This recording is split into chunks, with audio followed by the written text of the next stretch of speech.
We're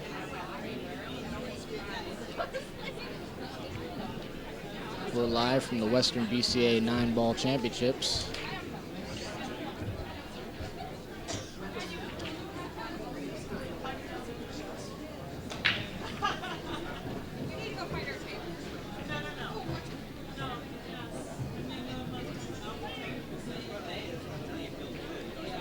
At the Chinook Winds Hotel and Casino in Lincoln City, Oregon.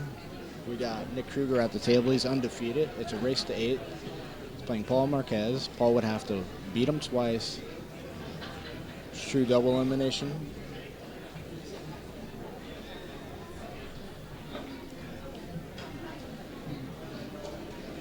We'll be showing the Women's Master Finals also.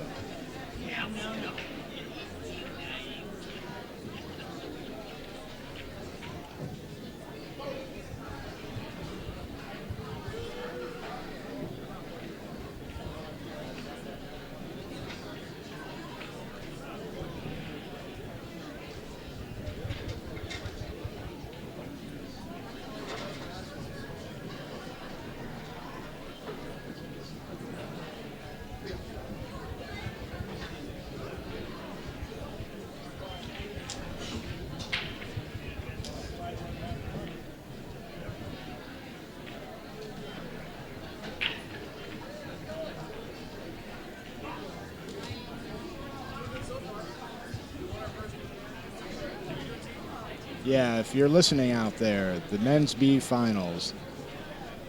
I only stream what they send me. I don't know whether that's going on or not, because according to the brackets, it's not showing anything as there's still matches to be played before the finals. So I have no idea about that, to be honest with you. We do try to cover every finals match for every single event that they're having here. And I'm sure they'll bring it over if they do have it. I would say Nick's the favorite in this match. He's been playing really well from what I've seen.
It's not going to be any good. I think you're going to see Paul cut this ball in. Ladies haven't begun yet.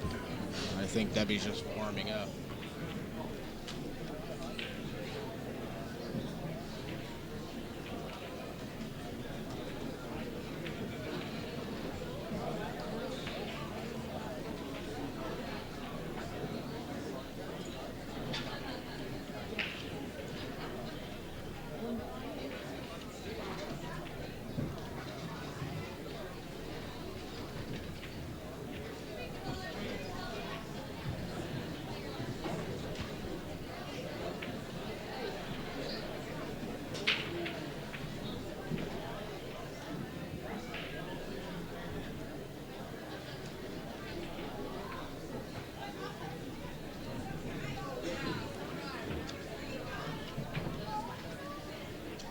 The men's A finals has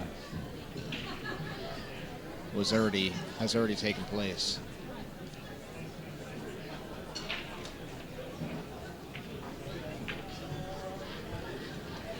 So just the only thing left is that men's B finals.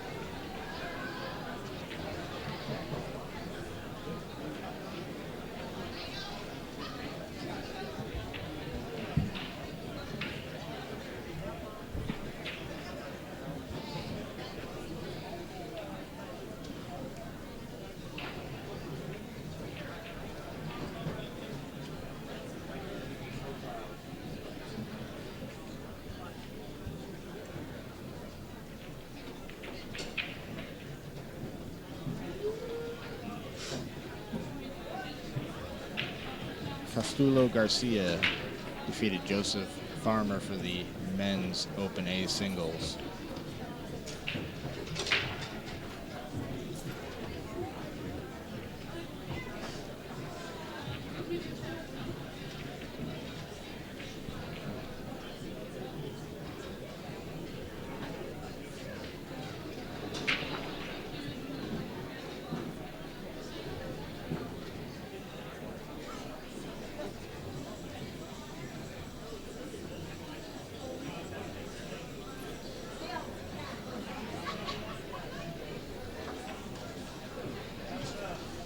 Debbie Wolfringer on the left-hand side of the screen is warming up for her finals match. She's in the hot seat.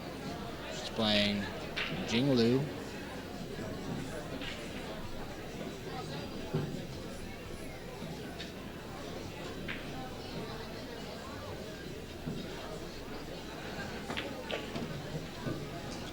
Might have overamped it, but yeah, he did.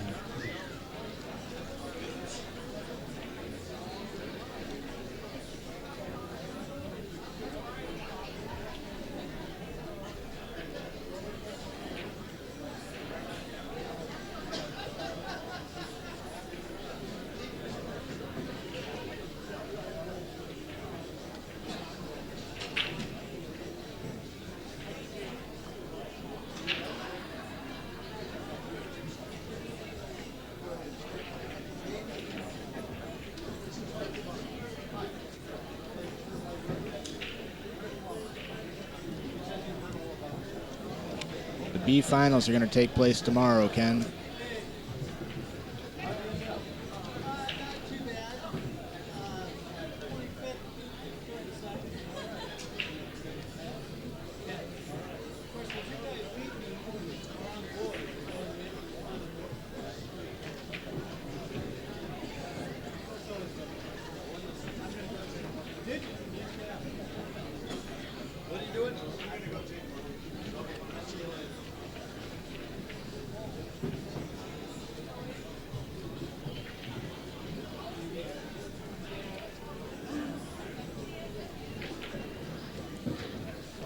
And Nick's in the hot seat, so Paul does need to win 2 sets if he wants to win the tournament.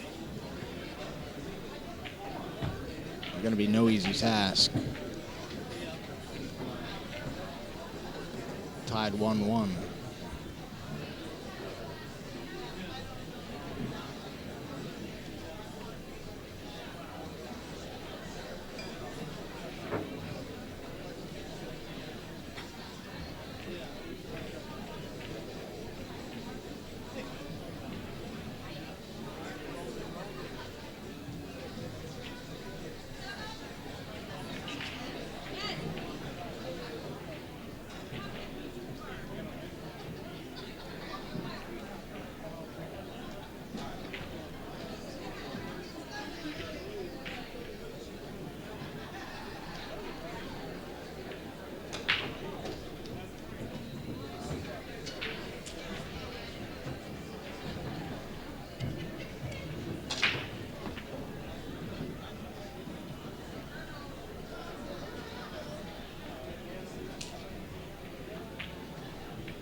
Paul Marquez is at the table.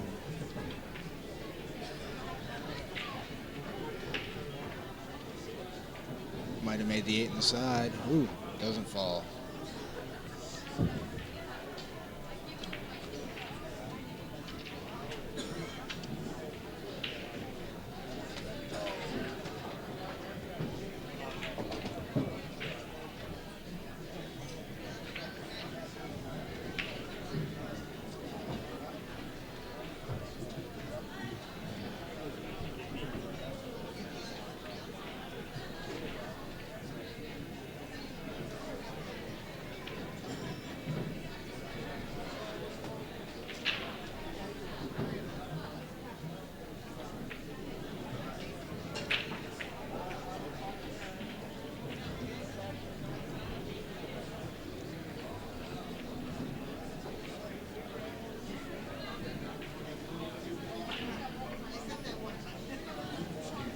All right, nice.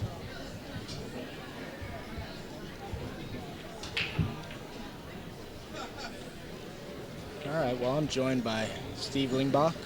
Is that how you pronounce it? Lingolbach. Lingelbach, okay. Got it.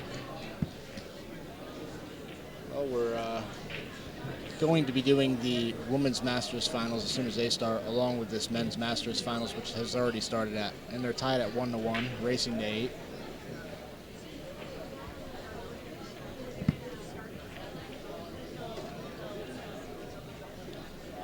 So how are you doing today, Steve? Not too shabby. Not too shabby. I'd rather still be playing. Yeah, wouldn't you?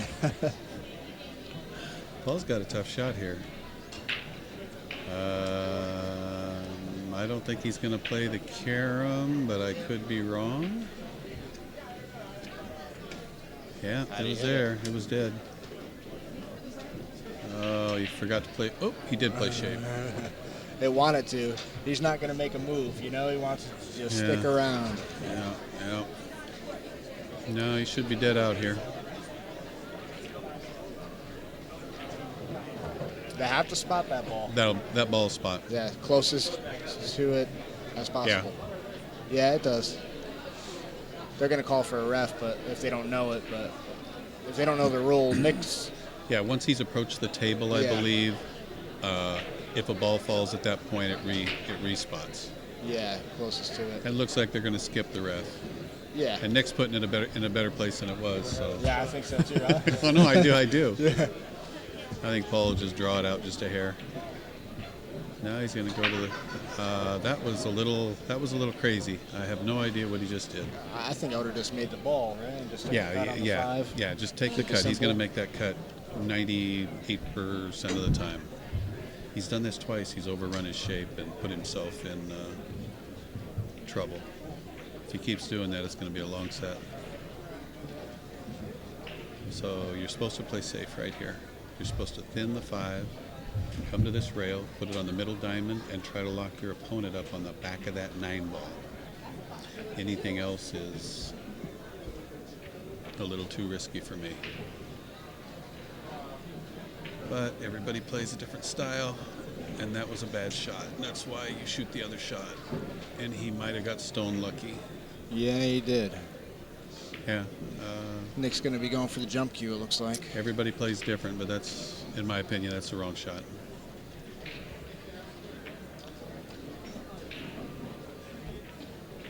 Even if he makes that ball, look where his cue ball is. Yeah. He's got no shot on the 8 because he ran into the 9. So.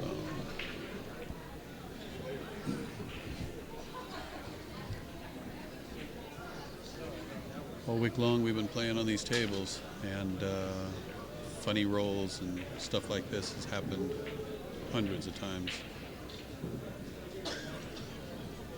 Yeah, I mean, the tables are pretty lively. The ball takes off the cue ball. You know, it can get away from you sometimes. Yeah. Especially if you try to do too much with the cue ball. Yeah, it's a bar box, and when you've got all the balls on the table, they just get funny sometimes.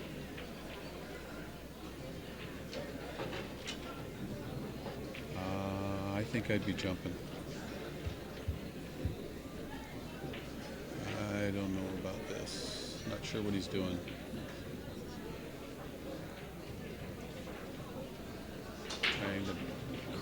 He's trying to bank the 5. Damn. Well, You know, I'm real confused here. me too. Nick's a better player than that. Maybe he doesn't jump well. But I don't know if he was trying something like coming off the rail, clipping the 5 and making the 8, but that's just such a both those difficult shot. Paul's shot and his shot were both questionable, to say the very, least. very much so. Yeah, I think if he had the shot back, he would jump it. That was give himself a chance to win the game, you know? Yeah. Instead, Paul's going to be taking a 2-1 lead here. I mean, the way you have to look at some of that stuff is if the offensive shot is just as difficult as the safety, shoot the offensive shot. Yeah, you got to shoot. Give yourself a chance to win the game, not lose the game. Looks like Debbie's trying to run out over there. Got a little women. That's the Women's Masters Finals. It's a race to 6 over there, and they just started. It's 0-0. Debbie's at the table, and I wonder if she can cut this in the side and come around 3 rails. The 7 ball. Yep. She had a little light. Had a lot light. Yeah, she's about 3 feet short. And there's not much of a defensive shot there. So Paul just bought that new break cue from me about 20 minutes ago, and looks like he's going to burn it. He's had a smile on his face ever since. What is that, BK3? It's the BK3. I used one for about a week and wasn't that enamored and got rid of it. Too pingy, didn't feel solid. What are you breaking with now? Mez, Yeah. they're really solid cues. The Power Break 2 or something? I've got 2 of them. Yeah. One of them's about 5 years old, and the Yeah. other one I bought last year. So, but they're really solid cues. Yeah, I had a Power Break 2, and I really liked the way it broke. Yeah. I just don't play enough. I mean, I play a lot of one pocket primarily, so. Oh, you're a one pocket player. Yeah, that's what I like to play. We should talk about matching out. Yeah, not on a bar table. No. I tried one pocket on a bar table once, and I found that you can't play defense. No place you can hide that the guy don't got no shot. That was let her loose.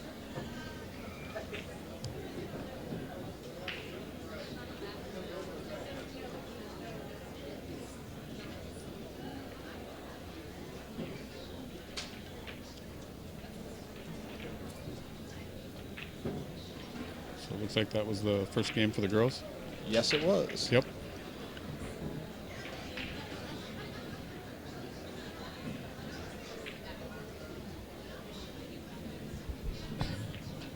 It looks like Jing Lu's looking to win this tournament too. She won the Women's Grandmasters on an invite, didn't she? No.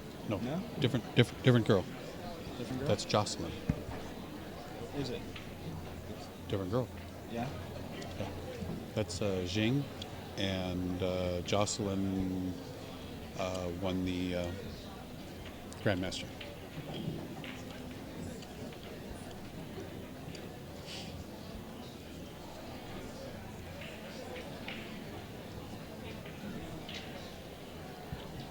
I think you might be correct, and I am wrong.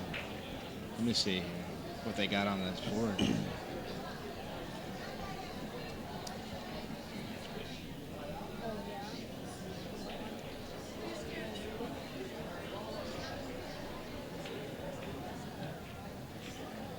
It's not what I was told.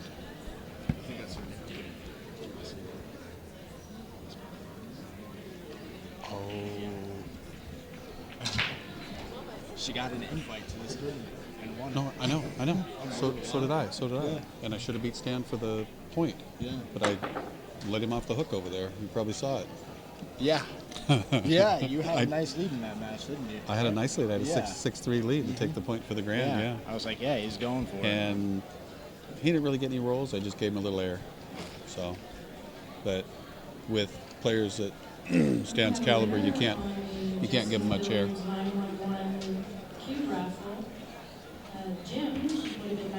Later, Ken. Thanks for stopping by. Jim, whose phone number is 541-760-9111. 9191. You want a cue. If anybody wants to call him or knows him, that'd be great. And then maybe Jesse will give him a ring if Jim doesn't show up to the booth.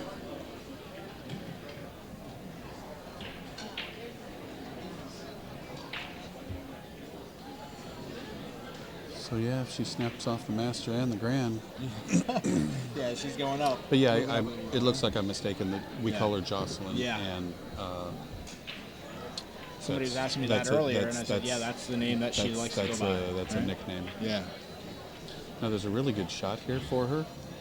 A little one-hole shot. If she uses right English on this and drives the 2 out, the cue ball naturally will follow and just come into the back of that 6.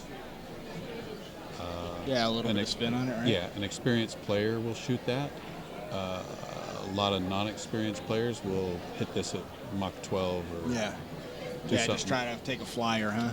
Yeah, try to knock it in somewhere type of deal. So it looks like she had an idea, it just didn't work out. Oh, look at this. Oh, Not sure if he was playing it, but it worked out really good. it did, didn't it? Yeah. That's a one-pocket shot for sure. Now, is one pocket really popular? Mr. Stretcher. You are Mr. Hey, Shred. Steve. Well, I have a reputation for kicking and defense and safeties and stuff. Mm-hmm. So when I was playing Stan, I felt that when I rolled out and stuff, he did not want to make me shoot again. He pretty much took all the rollout situations.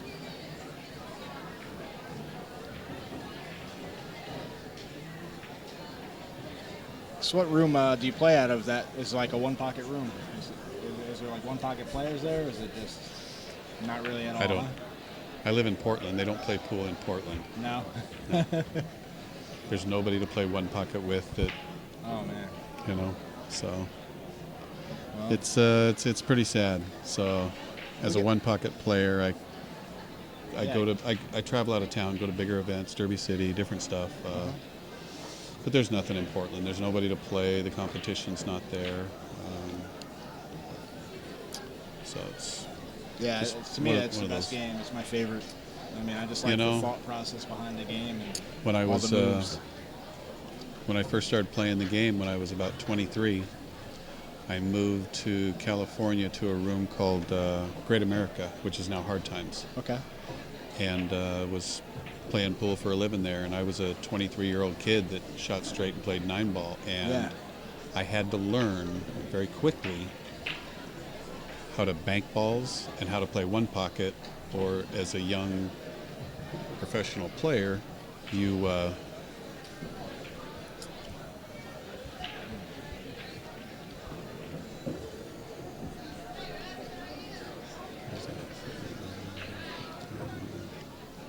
that's awful nice for somebody to say, whoever it is, BCA BCAPL referee. yeah. Why, thank you. But you just have to take pride in defense and those little things. So yeah, at an early age, I had to learn how to play one pocket or eat top ramen every day. That was my choice. I decided to learn how to play. And the competition down there in the 80s was fierce. Yeah. Kim Davenport, Paul Brienza, Warren the Monk. Kim Davenport was ranked second in the world at the time, and he was just a monster. Yeah, if you asked Jose Perica who he thinks the best player is, he would tell you Kim Davenport. Who? Jose Perica. He was the best gambler I ever saw. Yeah. Kim was a monster. Yeah. It's just, and then Efren would say that Mike Siegel was the best. Well, it depends on who you're around. You know, if you were living in New York, you might have a different opinion, but Yeah, the area that. Yeah, it's a regional thing, but nobody left with Kim's money playing 9-ball. One pocket was a different story. He hated it. Absolutely, he hated it with a passion.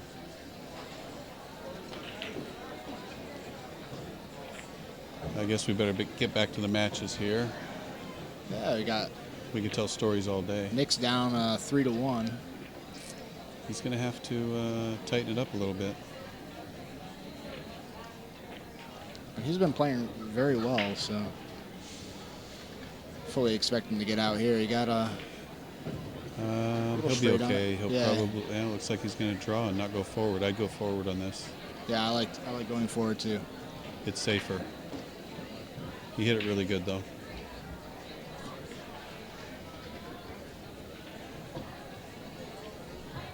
He'll just hit this with a little bit inside and try to come straight down table.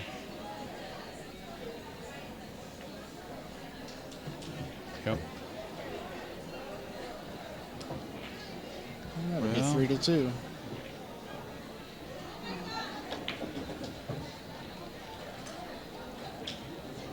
Oh. Debbie almost scratched there, but she's got the 9 down in the corner, and it'll be tied 1-1 if she makes it. On that shot, I like shooting that ball off the edge of the 9 and getting the 9 out, because she could have scratched really easy on that. And she's got a hard shot. Oh, you think she'll play it in the side or up in the corner? She'll just roll it in, it into the corner. Yeah, I like the corner. Sometimes if you hit it a hair fat or a hair thin, that corner pocket will come into play, and it makes the pocket big. So, just waiting for the boys to get out of the way. They're trying to rack the balls. Yeah.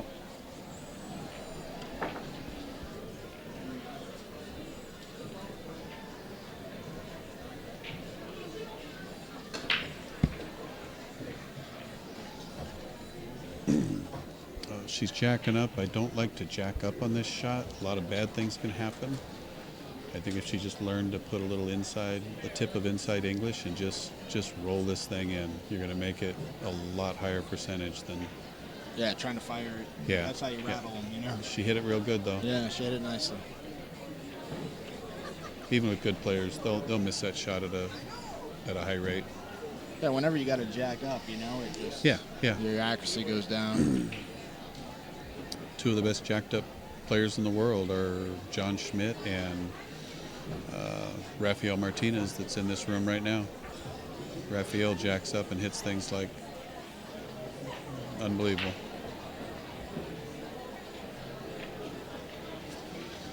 Well, if Paul keeps his cue ball on the correct side of each ball here, this out shouldn't be a problem. And he got... See how he's not looking at his angle? Yeah, you shouldn't make these little mistakes. Yeah. And these are some of the differences between a higher caliber player and others. Look at how hard he made this out by not being a technician and getting on the A side or the B side. Just taking a little bit more time and care, you know. You have to. Looking at where you want to be and placing the cue ball there. If you watch a guy like Ralph Soke, he just never makes those little mistakes. He's always on the correct side of a ball, and beating a guy like Ralph is tough. He just never makes unforced errors, is what I call him. So.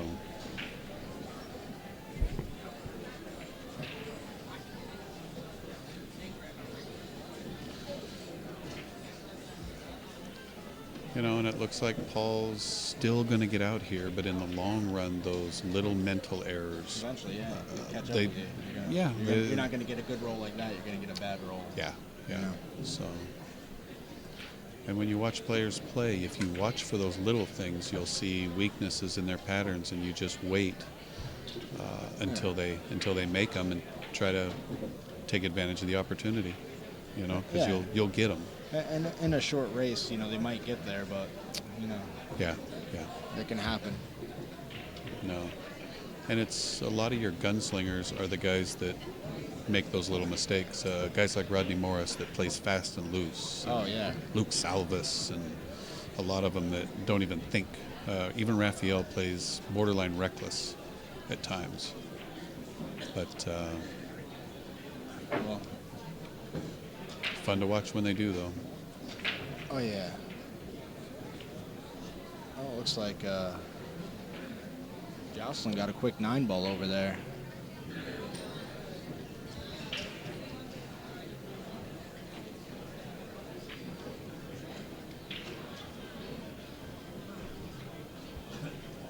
Yeah, Rodney Morris, he's a fantastic player.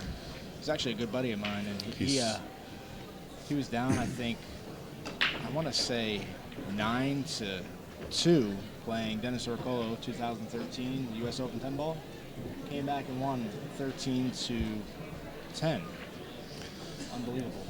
Yeah, I mean, I've had the opportunity to play against almost every top player in the world. I've played Arcolo in the first tournament he came to the States and played in, the IPT in L.A. I had Rodney Stuck one time, and he put a 7-pack on me to end the set. So, I mean, you can't. These little unforced errors, you don't have to miss a ball against that caliber to lose, yeah. To be in your chair the rest of the set. So, it's fun to watch on TV and stuff. It's not so fun when you're in the other chair. We need the team oddballs to tables 69 and 70. Doesn't look like Nick can do anything here to not get out. Tables 69 and 70. Yeah, These balls are really laying nice. really. These balls are laying really good.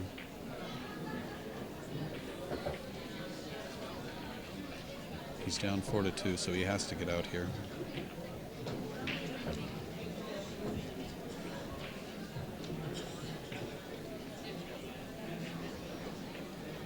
We need the team WeBBs, tables 43 and 44. You're on the clock.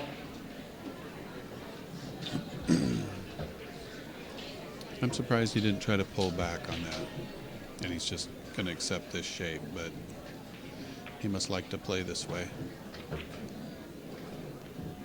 He did just fine.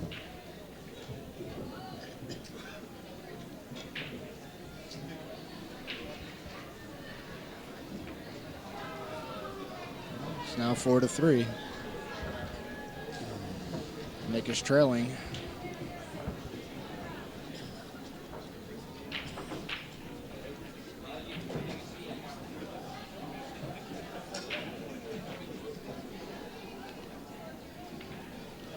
When they asked me to come up here and help you commentate, they didn't tell me what my salary was. Yeah, yeah. So, I know.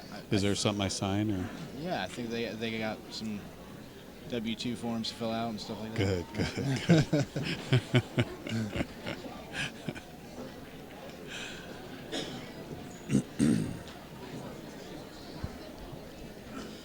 I think commentating is the hardest part of doing live streams. Over time, it just, commentating match after match and watching a lot of pool, I think that's the toughest part of it. Yeah, it's a little tougher to be out there and playing for 12 hours straight with no breaks, no food, no nothing. It's pretty brutal. I mean, I've been playing here for 7 days now, and they're running like hour-and-a-half to 2-hour intervals. And if you're in the tournament, for 12 hours, you will not get any breaks. Yeah, that's brutal. And I've never seen that in a tournament on the winner's side. There's no need for it. But for some reason, that's the scheduling, and you got to deal with it. But it's pretty grueling out there. Paul's been playing since 9 a.m. this morning. Wow. So I don't know how much food he's eaten, but so Paul's been playing for 12 hours, and he could be playing for another 3. So Paul could be putting in 15 hours today without a break, and That's so if you see him make a mistake or do some mental errors, it's that gonna is happen. that is Yeah, going it's to well, it just- is going to factor in if you don't stay strong. So he's a little funny here, but I would just slide to the side rail, take the 4 in this side pocket, and then you can play shape for the 5. Another option he could do, he could bump the 4, which is a little risky. Yeah, whenever I you don't bump the I ball, don't I it's don't like risky. bumping balls. But if he just draws to the other side, I think he'll be fine. Let's see what he comes up with.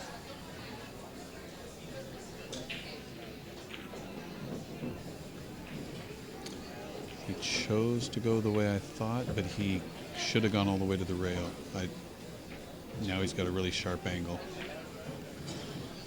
Now he's going to have to let his cue ball loose.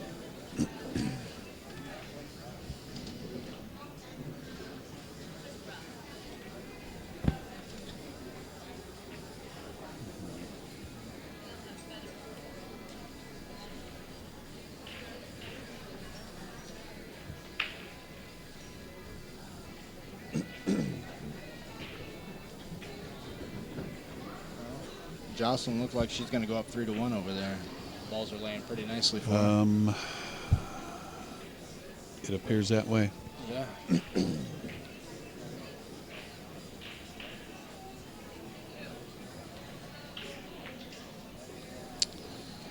That's a real good shot.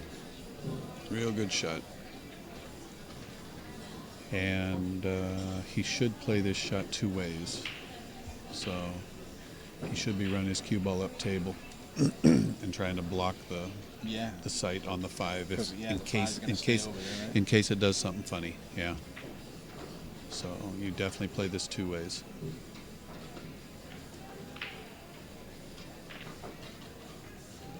There he goes. 5-3.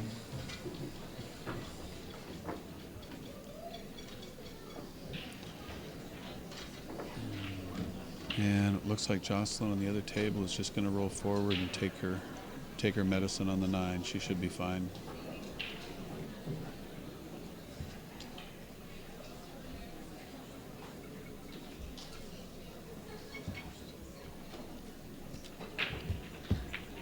No, she decided to go all the way across.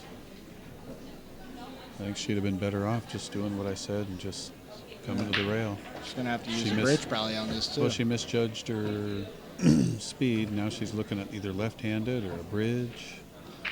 Very missable shot. I know I wouldn't like it. I'm a little too short for these shots. And I haven't made a left-handed shot in about 20 years. I thought about that, trying to put in like an hour here and there, practicing left-handed, but just 25 years ago, Yeah, when I it was played very much when I fun. played pool for a living, I would shoot these one-handed on 9-footers jacked up in the air and spear them in. I wouldn't grab a bridge. I hated them. People thought I was crazy, but you know, I know a guy in Phoenix who does this. This guy Rudy Alameda. yeah, I just like a Shoot, like yeah, a, he I just like go a like that. dart. Yeah, he's like, Yeah, "Doop." I thought I felt I was, but I'd spear them in. People laugh at me, but if it goes in, that's all you can. Okay. Driving her extension.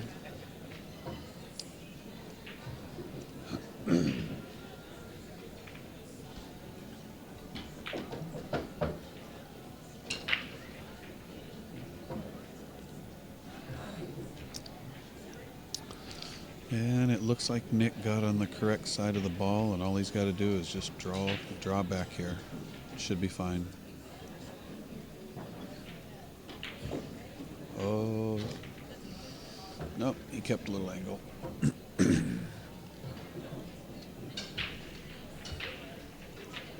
Debbie's got a tough shot here on the 9. Oh, Jocelyn just barely touched it. Is that what happened? Oh, Did- she missed it, and the cue ball, Came back to there? Yeah, yeah. Oh, I didn't see it. Yeah, she missed it. Yeah, I don't know this if is. she can spin it in or play safe here. I don't think that bank was even there. Nah, I don't think it could. Not on win. a bar box. Yeah, it's not gonna happen. So she got very fortunate to leave it where it is.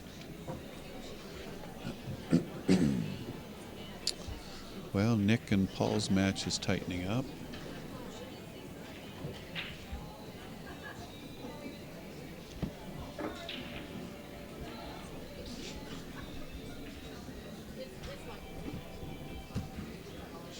Looking like she wants to cut this ball in. Jack up and hit it with a little bit of right to try to throw this ball in there. It's hard to tell Yeah, from this how angle, close but they are. you know, if she doesn't and crosses it, she might hit it thick. So Yeah. she might just have to hit this at Mach 12 and try to spear it in. Really doesn't look like a safety from here.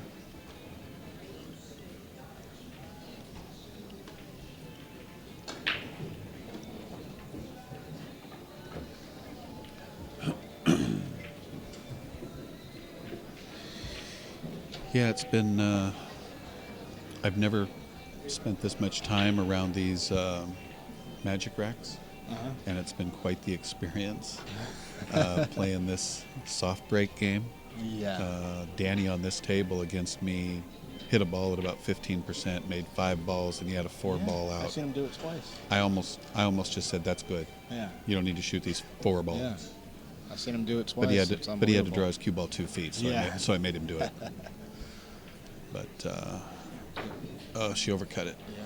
She shot it the right way though. She went all out with outside English. Got a nice little bump there, a She, little roll. Huh? She's going to make her opponent earn it here.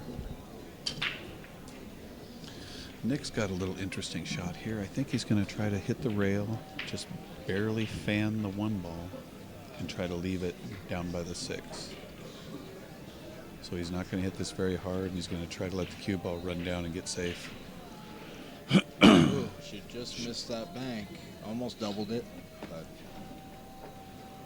didn't leave Jocelyn a hanger on that 9 ball.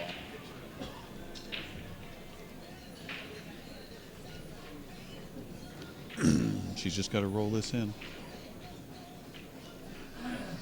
Don't put any speed on it. Just trust yourself and just let it go.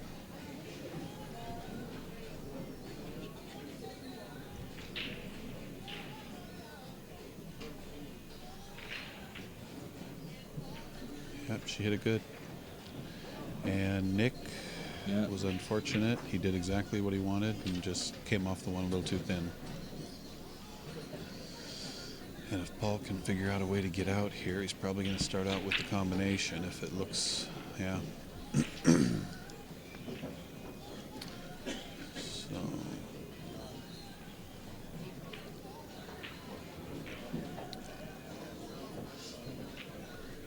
See, now he put his cue ball in a spot where you can't put it on that side. You have to have it come out this way. You got to think of where the 1 and He the didn't. cue ball are going to be. Again, after the shot. it's a mental error. But like you said, it could be the fatigue of the day. I don't know how, like, when he's sharp, if he's Well, still he's- like a fast-paced player. Yeah, or he just wants to shoot. it's hard to say. I mean, fatigue. You know, like I said, he's going to be playing 13 to 15 hours today. So, but in a tight set like this, that one mistake, just like that, and we've seen him make a couple. That's like the 3rd one where he's let his cue ball go somewhere funny. Yeah. And he's leading in the match. Well, You know? can you imagine if he didn't make those? Yeah, if the rolls didn't come Yeah, out if he the right didn't way. make those Yeah. mistakes he's made. Yeah. I think he's going to just double the corner here, nice and soft. Yep. Okay, that was a nice shot. Now even getting on the proper side of this 7 ball right now. Somebody came by, wants to buy me drinks. Yeah, right. I'll Get take him you up. lit up, right? I hate to tell stories, but they're fun. For people that know these players, I'm at the Reno Open one year, and I'm gambling with Cole Dixon playing 1 pocket, which he obviously could play it a little bit. And if anybody knows Cole, they'll understand that he drinks a lot, and I don't. And it was 20 to 25 a game, 1 pocket, and a drinking contest. Okay. We broke even in 1 pocket, but he won the drinking contest. Nice. We were drinking Kahlua and cream, and we had drank about 30 of them. It was crazy.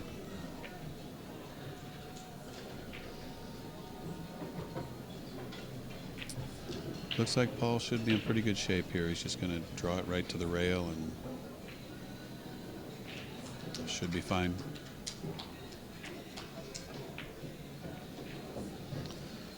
Didn't quite draw it enough, but he should be fine. Yeah, this isn't a tough shot. No, side's not in play. He'll just cinch it and roll it in.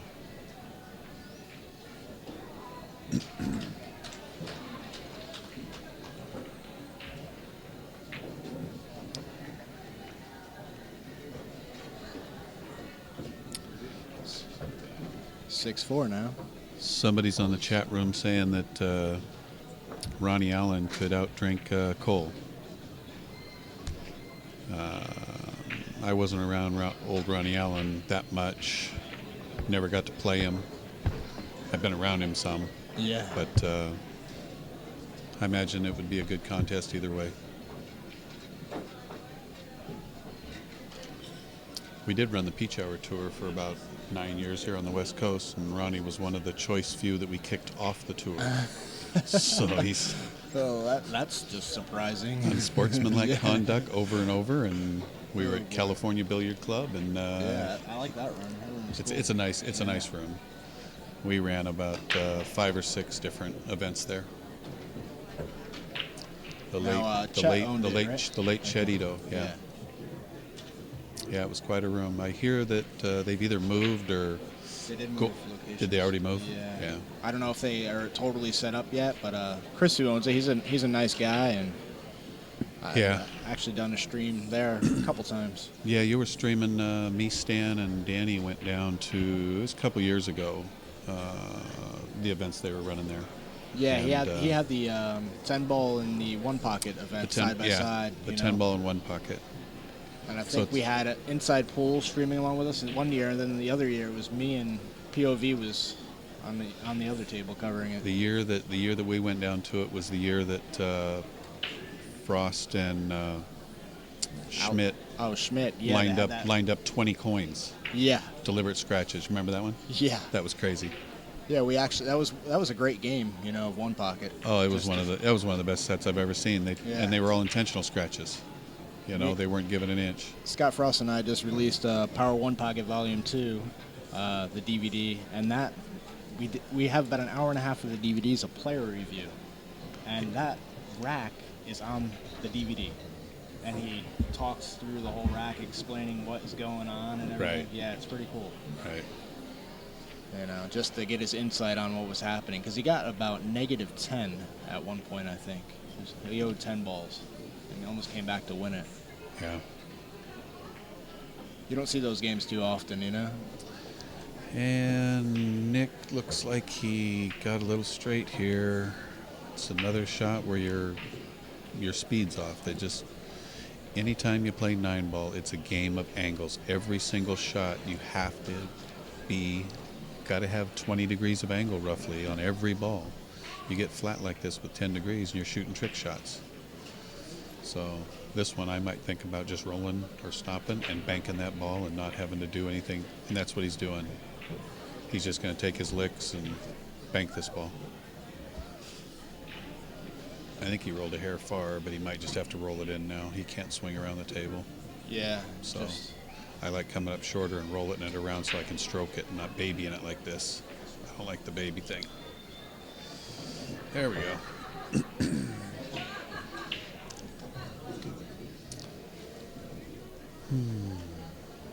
Well, it looks like he's going to be a little bit jacked up over the 9 ball, huh? His way a little bit. He is. Has to He cue might over choose. it. He might choose to not draw back because he's jacked up. He might just cinch this and come across table, and that's what I would do. I would just roll this in. Whatever you do, do not miss this shot. Because that 9 ball's in Yeah. a spot you can make it from anywhere if you're a good player. Yeah. I And agree. of course, he's going to do the opposite of what I just talked about. I don't like this. And of course, he hits it perfect. Yeah. Great shot. Okay. Well, maybe there's a reason he's down there and I'm up here talking this round. He says, "You're good." Rack the balls.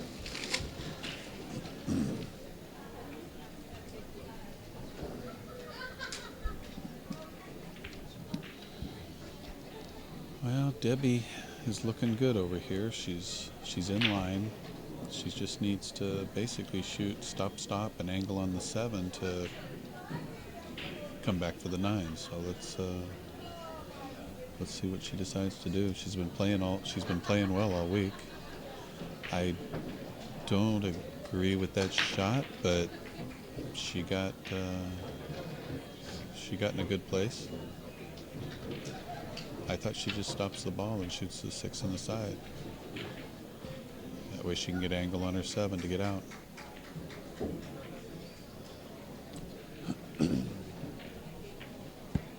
Yeah, Paul broke those balls and didn't get a shot on the 1.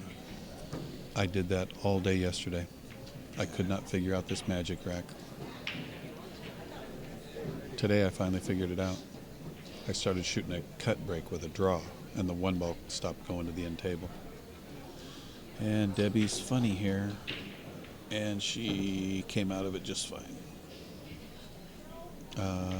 Debbie will be behind 3-2 over there. Is that correct? She'll be down 3-2. She'll be down 3. That's yeah. That's what I said. She's trailing. Yeah. I think Debbie's had a real good week. I think did she do well in the Grandmaster also? We believe so. Let me see if I can pull up the bracket here. She didn't play. I don't see her on there, no. There's 8 ladies who played it. I'm dreaming again.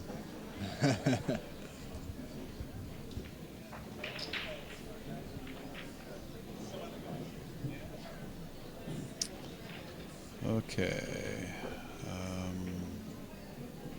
Boy, oh boy, I don't like this. What I like is going to the you kick this ball, you go to the end rail, and you shoot it at the right speed so that if you nut it, you're going to hide the cue ball and use the 8 as a blocker. You really have no choice here. You don't hit it hard. You don't go all out because you could hit either side of it and knock it past the 8. I mean, jump cues are used so much on the bar table. It seems like when someone's hooked, they tend to just grab it in, like, as an instinct. A lot of players don't know how to kick.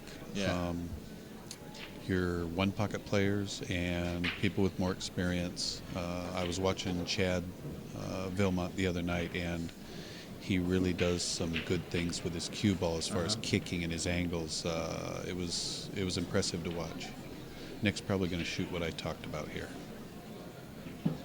No, he shot too hard. He still got it though. Well, maybe. See, if he doesn't shoot that hard, it doesn't carry him off those balls. Mm-hmm. And Paul's nut hooked. Looks like you can see the outside of that ball.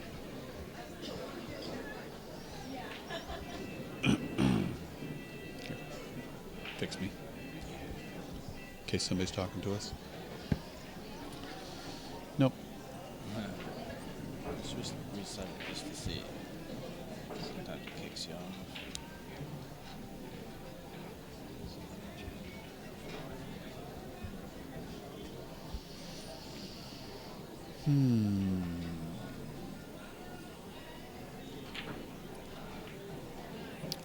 Well, I can't see the angle here, but Paul's got some type of shot that he's going to lay down. And it could have come out a lot worse.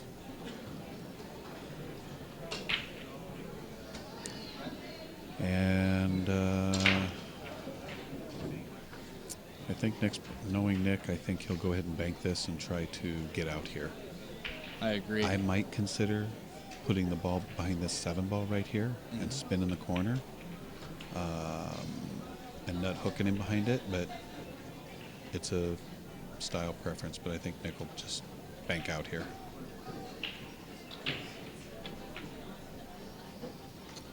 And there's the problem with that bank shot. You see, right? I tend to try to keep my opponents airtight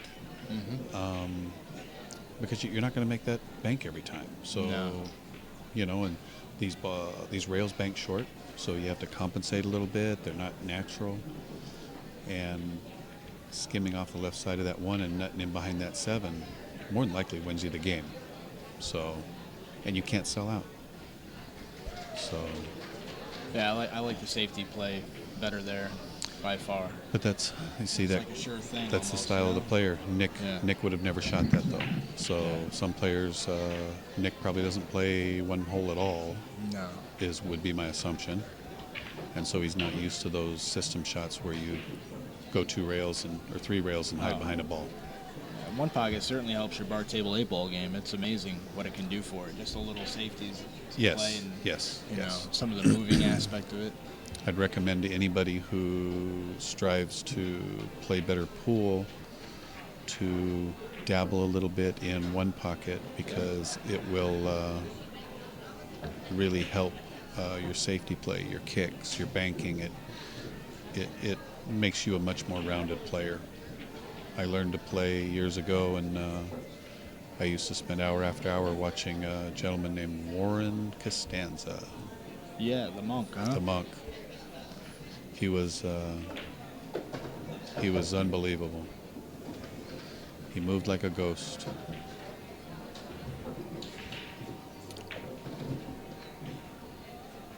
Looks like Paul's going to get up on the hill here. He's going to I think we're going. Looks like we're going 2 sets. Yeah. Paul just needs to. Yeah, he's going to collect himself and get up and stroke this ball in. Yeah. That'll put him at 7 games to 5 Yep. if he wins this one. So all he's got to do is come across the table. Yep. I think you can put this one in the bank, and we'll chalk it up for one more set. Yeah. Well, I think they're racing to 8 here. Oh, see, I thought you said he was on the hill. You said it'll put him on the hill? Put him on the hill, yep. My mistake again.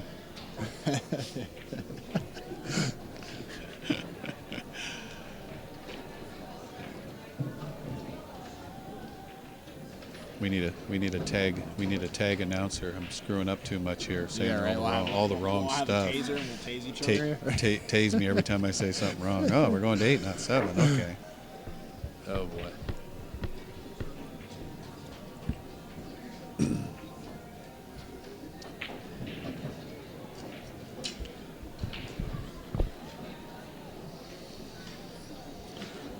Okay. What's Debbie doing over here? She's a little straight. She might have to power out for that 4, which looks like she's winding up to do. Pow. She hit it very nicely. She'll either just roll forward. I think you roll forward on this. You just cinch it and roll it. I don't think you try to draw and do anything silly. I don't think Nick's happy with where his cue ball ended up on this break. No, that's... See, now these shots are tough.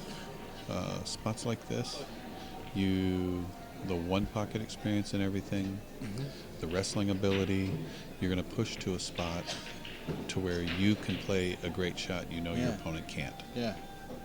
And he's...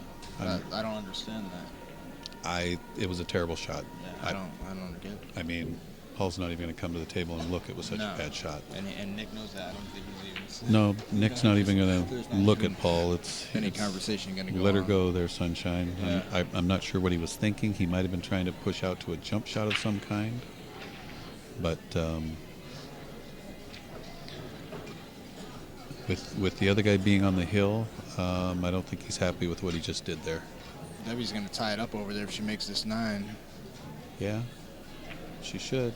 Yeah, 3-3. Yeah, we got a race over there.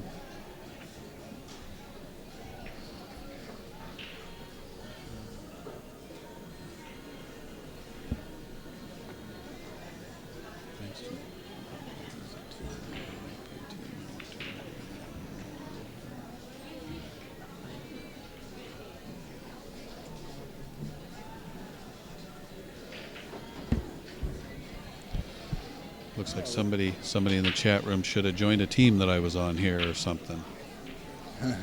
So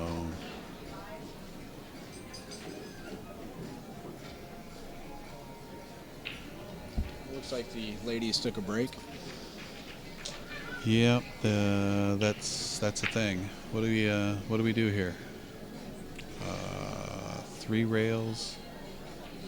Boy, there's not much room around that 9 ball. If he can go 3 and come into the back of the 1, that's going to be a better shot, but that might not be there either. He's looking at coming out of the 5 hole, and in order to come in at the half means he's going to have to shoot at about 4.5, which is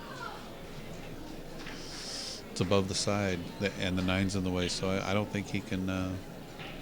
I think he's going to have to create angle here. Yeah. So I think you maybe draw it and try to come in and double that corner and come into the back of the 1. I think that's your only natural path is changing the angle. Yeah. And that 9's a big ball, too. Well, yeah, Gotta that's why I watch do out that. for You it. stay away from the 9. Yeah. He's going to go the other way, which it's hard to see from here, but I think I would try to change the angle. Be a draw, power draw into that corner. Let's see though. Yeah, Yeah, the 9 was too big. Yeah, And look where it's going. Look where it's going. Right up. it's going to cost him Oh, a yeah. set. Yeah, we're going to a second So, set here for sure. Either way, he was in a tough spot, but he put himself there, and it's going to cost him a set. So, unless Paul does something that we can't see, this is going to 2 sets. Also, something interesting is all the higher level events so far, the 10 ball, the Grandmaster, and the Scotch Masters. Every single one of them, whoever took the point got double dipped. Yeah, I noticed Yeah. that. It was unbelievable. So this could be at the higher level. This could be our 4th double dip set if Paul can pull it off. Well, that's that.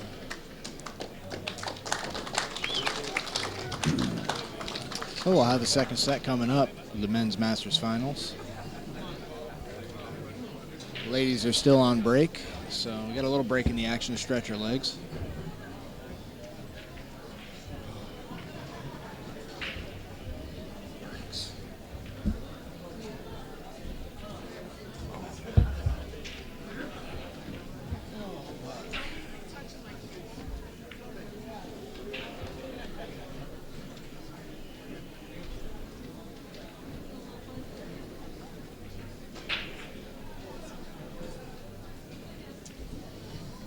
So, you like this commentating gig? I like commentating. I like doing the streaming, keeping the score, switching the cameras, and all the. So sometimes you do that. You just do the more commentating and answer there, and have 2 other people. Usually, you would have 2 people just commentate, or I commentate. Sometimes there's someone to encourage you out. Otherwise, it's better to stick on. Because I mean, there's so many different things that you got to focus on. What's going on? Oh, sure. And optimally, you'd like to interact with, Yeah. some of your Yeah. Some of the people. people that are chatting in and watching. And it's fun. Started doing it about 2008. The first one I ever did was with Earl Strickland, and then the second one was with Nathan Reyes and Scott Frost. They played like a 5,000. It was kind of cool, I'm jumping in there like, all right. And we're not like doing some local little, it was fun. Yep.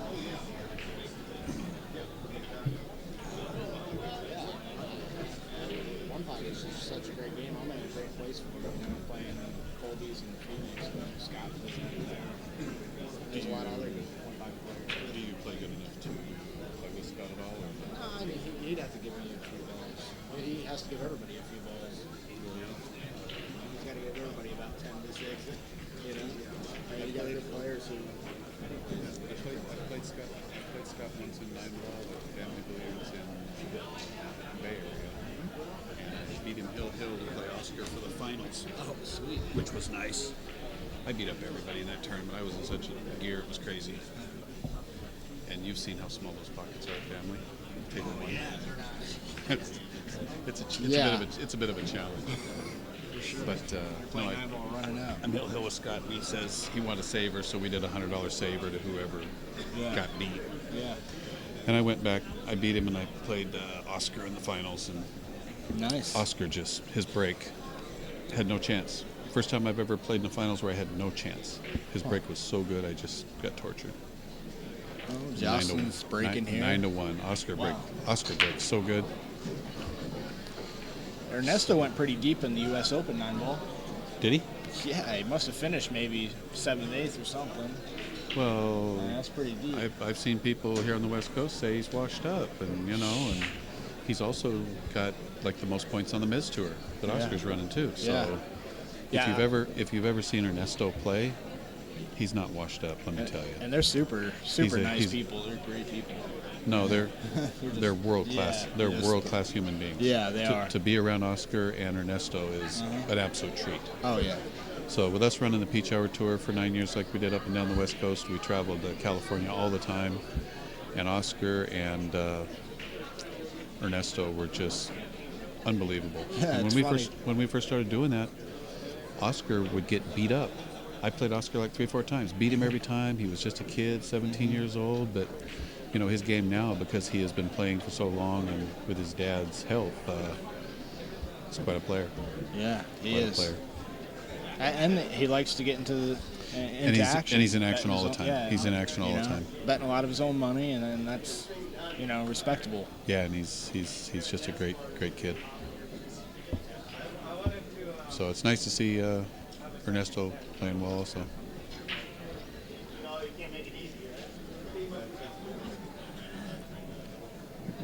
Yeah, I think one time last year I was working in Vegas and setting up a billiard arena studio up there for the bonus ball league they had, and I'm setting up some stuff, and next thing you know, Ernesto is sitting right next to me, and he's like working with me. Right. I'm like, what is going on here? That's the type of person he is. Yeah, they're just great. And obviously Ernesto is quite a table mechanic too. Yeah, in he California, he's considered the best, and he does all the tables for all the best rooms.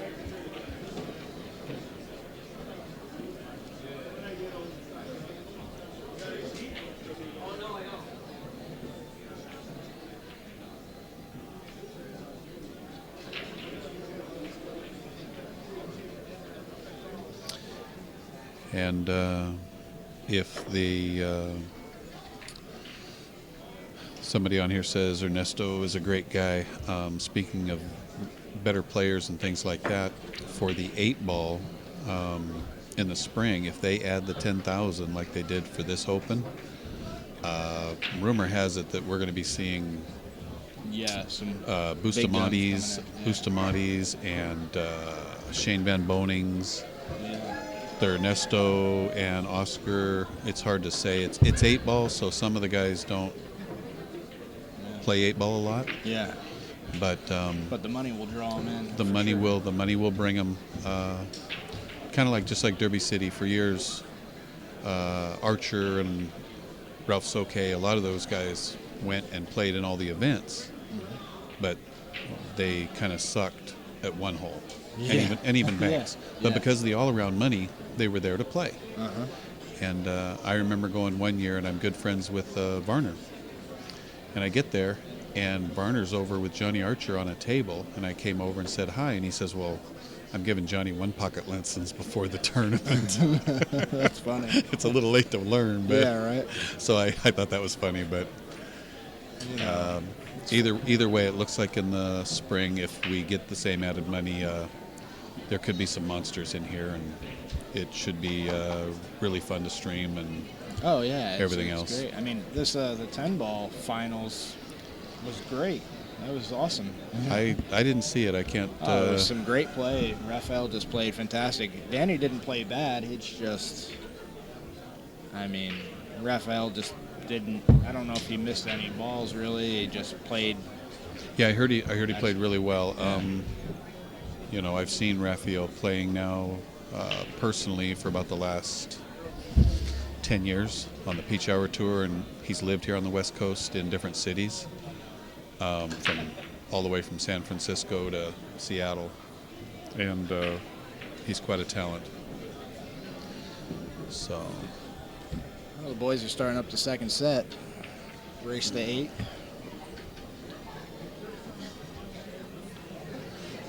Okay, Debbie's got ball in hand over here, and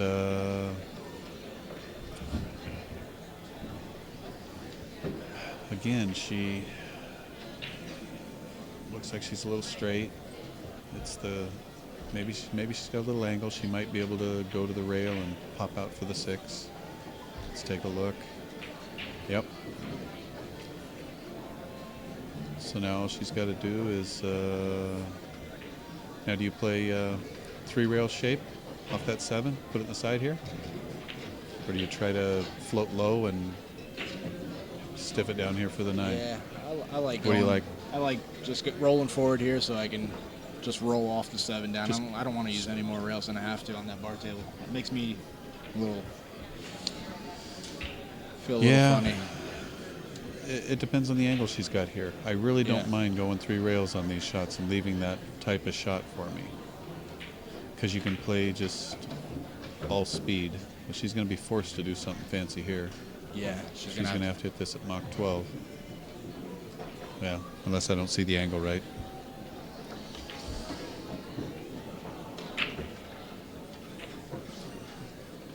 This is a gut check shot here.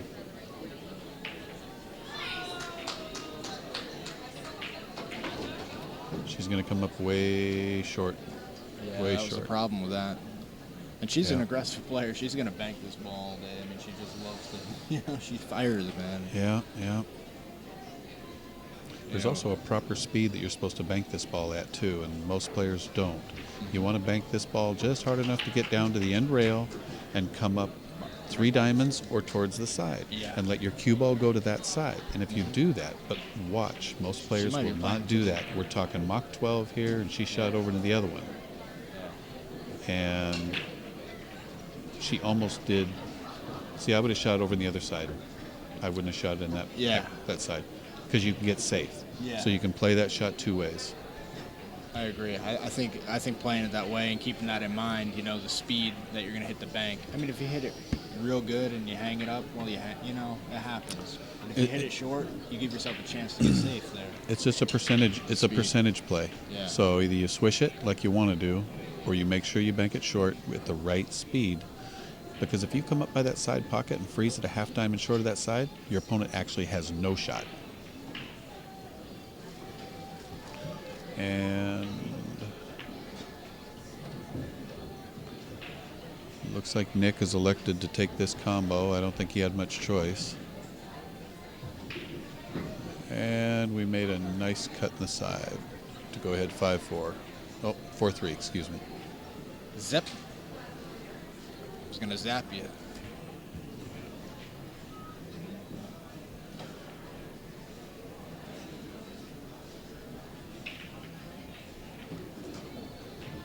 Oh, he's fine. Yeah, he's okay. So are you going to Derby City this year? You know, I started a new business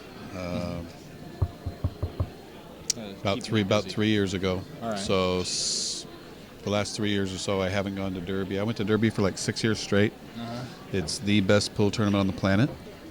It is If awesome. you've never played at Derby City or if you've never spectated, any pool fan, they're crazy if they don't ever go to Derby City. Flat and simple. So I haven't been to the new facility though. I really like the old one, but I hear that the new one is doesn't have as much atmosphere.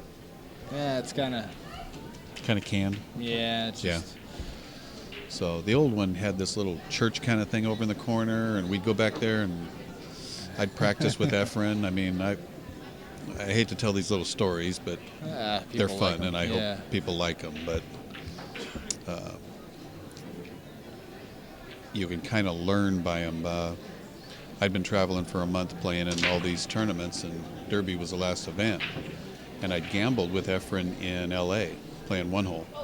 Gave me 10-6, beat me 3 games to 2 for 200 or something. Yeah. But it was a fun experience. But even when Efren is practicing, he plays like he's playing for some world championship. I couldn't believe it. We practiced and we played a race to 11 just practicing, and I thought he was in some monster tournament playing for, $200,000. He was playing safe. His concentration while practicing was unbelievable. And we had about 100 people watching Efren practice against me. So Yeah, it's cool. I didn't get in stroke very well. He'd run 3 racks and then play safe.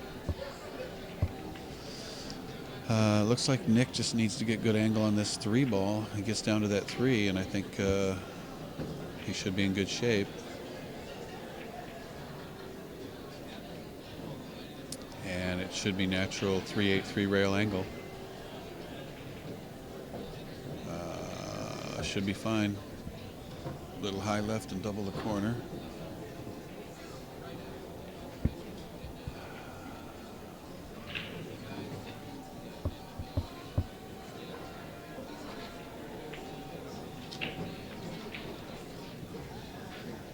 Yeah, you got to put a nice little stroke on this 3 ball. He's gonna be hitting with a left-hand spin, and As far as the answer to whether I've ever played chess with Efren, the answer is no. I do know that he likes to hang out at Hard Times LA, and he likes to play chess, checkers, cribbage, probably just about anything. But no. No chess with Efren.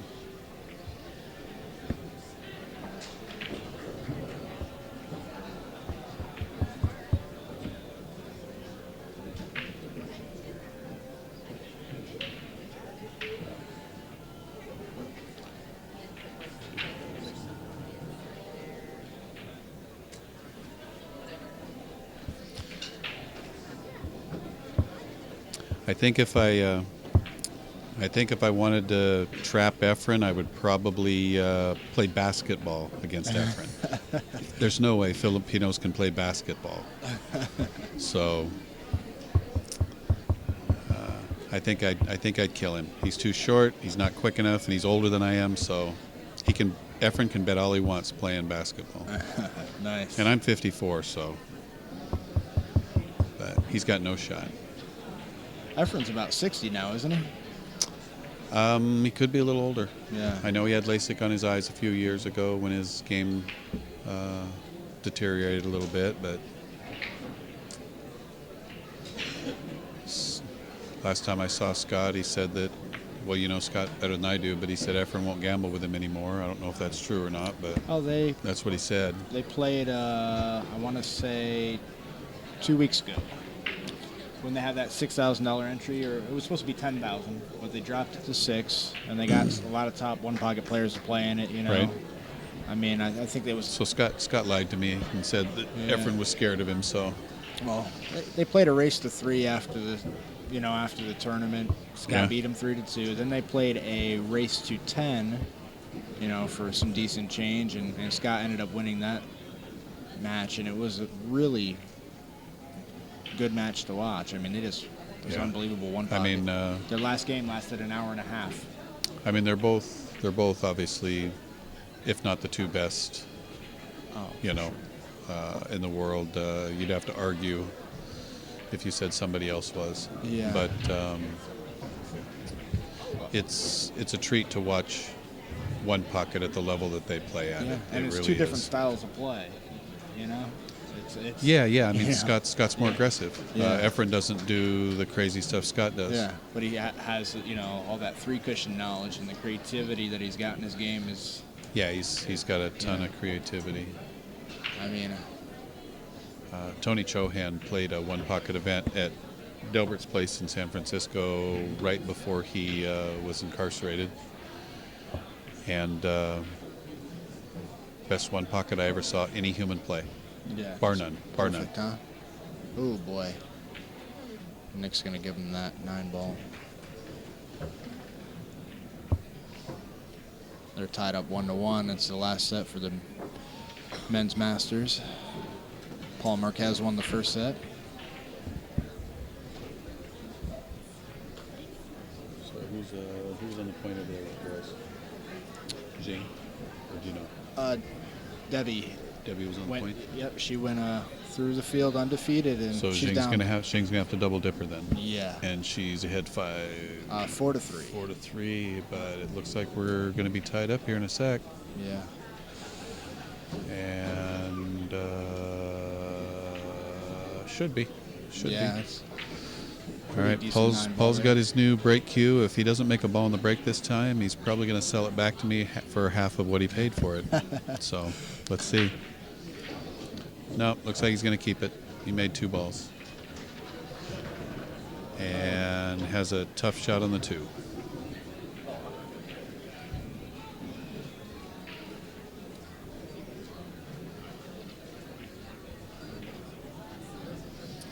Yeah, I'm not sure. I'm not sure how much longer Tony's gonna not be around, but I think he was supposed to be in for about 7 years. So I think we've still got 3, maybe 4 years of before we see him playing again. So your closest one-pocket action is probably in Seattle, right? Is there any action there? Yeah, Harry there's that. Plattis, and I know Preacher Ron, who used to play in Phoenix, moved there. And Preacher Ron moved there, and he was playing getting staked. Whoa.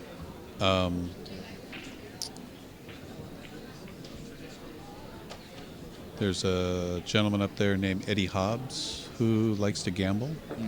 He doesn't have a super high gear, but he likes to gamble, and he's playing Harry.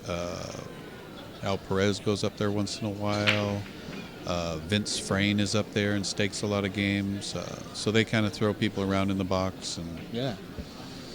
so as well as road players, you're going to see a lot of road players. I'm sure Yeah. Scott's gone up there after Harry. Everybody. Yeah. The monk used to rob him. I mean, it's been a lifetime thing for Harry. He's Yeah. I bet he's had a lot of fun doing it, though. Yeah. yeah. I talked to him about it one time Yeah. at lunch, and it gotta was an be. interesting conversation on Yeah. why he's supported half the West Coast one pocket players. Mike Zimmerman, I don't think held a job for 20 years, and he was like I think Harry had him on his. Wrote him off of taxes. Right. He was Payroll. he was a dependent. Yeah. Zimmerman was Yeah. nothing personal, Mike, but Yeah. you know, Yeah. you've still got some of Harry's money. They might, in the One Pocket Hall of Fame, they induct people in, I think, like a lifetime in action type. And I bet he's Harry's he's not already in. He's already in there. Harry's already in, Yeah. I think, yeah. Because he's just been known for it for so long. I don't know how many years. Yep.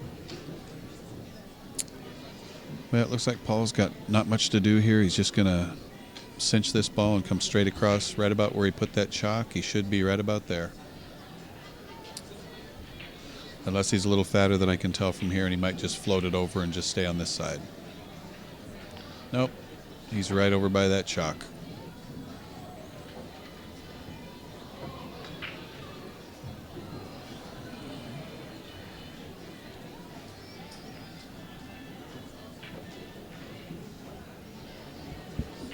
Oh, 2-1 lead.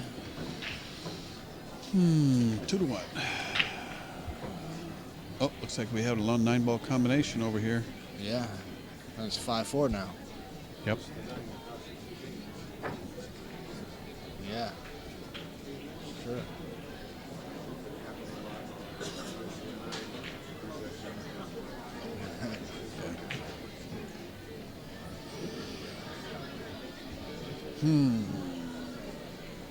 Well, we could be looking at a double dip in both divisions here, both master play. And we've got a scratch on the break here.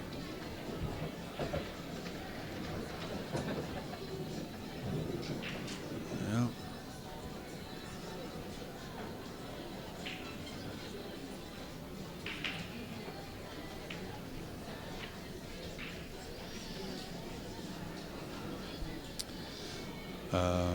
Even with ball in hand here, this is not an easy